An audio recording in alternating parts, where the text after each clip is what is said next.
In 2017, the United States went up in uproar after 4 U.S. soldiers were killed in a failed operation in Niger. This operation, called the Tongo Tongo ambush, or Niger ambush, occurred on October 4, 2017, when militants from the Islamic in the Greater Sahara, ISGS, attacked a troop of soldiers from Niger and the U.S. near the village of Tongo Tongo, Niger. According to reports, the soldiers were returning to their base after a stop in the village when the ambush occurred, resulting in the death of 4 Nigerian soldiers, 4 U.S. soldiers, and at least 21 ISGS militants, with several wounded. This attack brought to the world's notice the presence of U.S. forces in Africa and the secret military bases stationed around Africa. Investigations into the incident revealed that the U.S. Special Forces team was ill-prepared for the mission. It also revealed that a prominent ISGS commander, Abu Huzeifa, also known as Higgo, played a key role in the attack. This prompted the U.S. State Department to announce a bounty of $5 million to anyone who has information about him. Since then, the U.S. has failed to catch this notorious militant. However, what the U.S. failed to do has now been achieved by the Malian army in conjunction with forces from Burkina Faso, Niger, and some armed Tuareg rebels in Mali. On the 30th of April 2024, the military government of Mali announced that its forces had eliminated Abu Huzeifa during a joint security operation in the northern region of Menaka. According to the Malian state TV reports, the operation to eliminate Abu Huzeifa was executed in a tri-border area between the 3 Sahel countries. Huzeifa was a prominent figure within the jihadist landscape in Africa, particularly in the Sahel region. He was also active in the Western Sahara area in Algeria, specifically in the province of Tindouf, where he had acquired a prominent role within the ranks of the Islamic State and had taken part in various operations and terrorist attacks targeting both civilians and military objectives. According to the Malian army, the identification and clues gathered confirmed the death of Abu Huzeifa dit Higgo, a foreign terrorist of great renown. The army said Huzeifa was of foreign nationality, with reports indicating he could have originated from Sahrawi. Huzeifa's group was reportedly active in Mali's Menaka region, where it was blamed for several terror attacks against Malians. The leader of a Tuareg armed group allied with the state, Musa Ag Acharatumane, noted his forces participated in the operation and that it took place in the northern region of Mali. The state television showed a photo of Abu Huzeifa in army fatigues with a long black beard and a machine gun in his hands. According to the Malian army, the death of Abu Huzeifa is a great victory against a bane of evil which has led to the death of thousands of people in the last 12 months.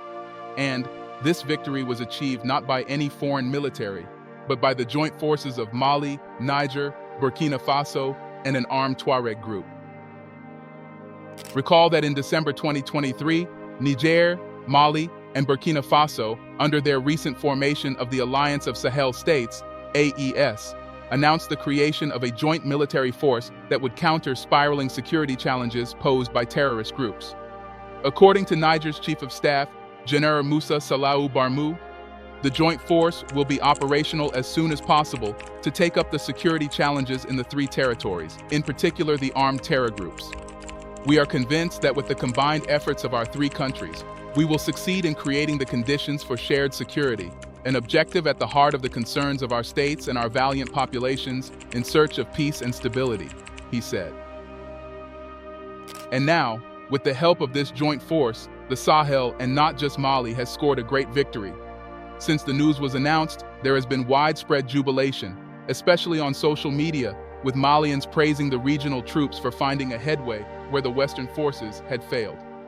The success of this mission highlights the importance of cooperation in the region in the fight against terrorism and insecurity. However, this is not the first time that Mali has carried out a successful operation that resulted in the death of leaders of terrorist groups. In early December 2023, the Malian forces repulsed terrorist attacks in 4 locations in the north of the West African country, including one in the town of Menaka. In January 2024, the Malian army conducted another operation in the same Menaka region called Operation Kelatigui. This operation was a helicopter-borne action that resulted in the elimination of one of the terrorist leaders in addition to the leader. 2 of his lieutenants were also neutralized, and 2 pickup trucks and 13 camouflage motorcycles were destroyed. All these operations were successful because the countries in the Sahel worked together. Abu Huzeifa's elimination represents a significant blow to ISSP and a notable success for counterterrorism in the Sahel, especially considering his relevance. However, experts have said that while the death of Huzeifa may lead to a temporary reduction in violence, the underlying threat remains high. According to David Otto, head of security and defense analysis with the Geneva Center for Africa Security and Strategic Studies, the ability of Islamic State to launch more attacks and remain a threat will depend on how Abu Huzeifa ran the group's affairs. He said, if Huzeifa had all the power, then of course, it would disrupt at a strategic level and may have some operational impact negative to what the group wants to achieve. But if he were to have commanders that were already in line of succession, then of course it's just going to be a new replacement. Now the problem is that the new man could be more dangerous than himself, but he could also be a much weaker leader.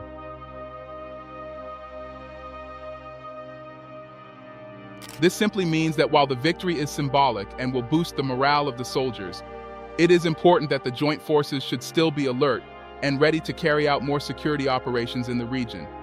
It is highly possible that in the coming weeks the rate of violence and attacks against civilians might increase, but the joint forces should be ever ready to counter these attacks. Interestingly, Western media carried this news about the elimination of Abu Huzeifa by the Malian forces. However, the way they released the news was not in the form of congratulating the Malian force for this great victory, but critically and skeptically analyzing Mali's claim. The New York Times says, Mali claims death of terrorist who helped lead deadly ambush in Niger. The word claim in the headline sounds as if they believe that Mali is lying about the fact that it killed an ISGS commander. So, do they think that Mali is not capable of carrying out such operations? When the US military said it killed an ISIS leader in Iraq, Abu Ibrahim al-Hashimi, in 2022, did you see any articles saying that the US claimed to kill the leader? No. Or, what about when France said it killed a top West African ISIS leader in a drone strike in Mali in 2021? Nobody questions it, but since it's Mali, it can be questioned. Shame on them. Aside from questioning Mali's claim, another article says that the military junta of Mali can use this win to justify its stay in power. According to Oluwole Ojewale, a regional coordinator at the Senegal-based Institute of Security Studies, Mali cannot be given a thumbs up for what it is doing because it is a military government and is supposedly suppressing dissenting and opposition forces. The question is, what is wrong with the military government using this win to justify its stay in power? All these so-called experts have been calling for democracy and civilian rule in the Sahel, but is that what the Sahel region needs right now? The answer is emphatically no. Before the military government came, it was civilians who were ruling, but what did these countries have to show for it? Nothing but insecurity and corruption, plus the freedom of opposing voices. The fact is, what Africa needs is not democracy, but a strong leader who is not afraid to do what is right for the people. Just look at Rwanda. President Paul Kagame has been called a dictator, an abuser of human rights, and a suppressor of opposing and dissenting voices. Yet, Rwanda is one of the best countries in Africa with clean streets, a low cost of living compared to most African countries, and its currency is stable. How many African countries with the so-called civilian rule can boast of that? Africa needs strong leaders with strong minds who can make strong decisions even if those decisions may look like human rights abuse to others.